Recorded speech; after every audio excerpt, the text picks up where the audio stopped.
भंडारदरा परिसर पर्यटकांना खुणावतोय, धबधबे खळखळून वाहू लागले। राजूर प्रतिनिधी। अहमदनगर जिल्ह्याचे काश्मीर समजल्या जाणाऱ्या भंडारदरा परिसरामध्ये सध्या पर्यटकांची गर्दी पाहायला मिळते। निसर्गाचा अद्भुत चमत्कार लाभलेल्या भंडारदरा पाणलोट क्षेत्रात मागील 12 ते 13 दिवसांपासून पावसाचे सातत्य टिकून आहे। काल बुधवारी पुन्हा एकदा या पाणलोट क्षेत्रात जोरदार पाऊस कोसळल्याने भंडारदरा धरण जवळपास 30% भरले आहे। या दमदार पावसामुळे परिसरातील भात कचरे भरले आहे।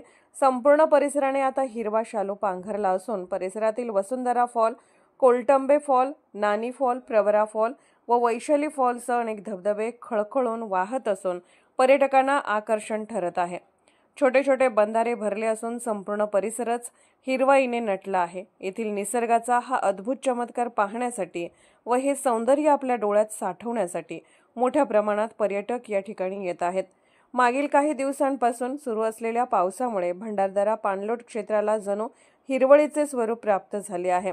मुळा परिसर व पावसाचा जोर वाढल्याने नदी 5000 क्युसेकने दुथडी भरून वाहत आहे।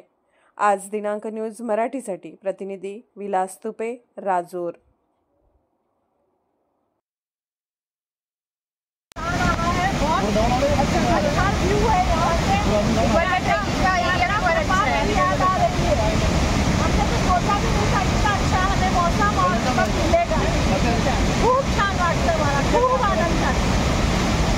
दीदी तुला काय बोलतं? ट्रेकिंग का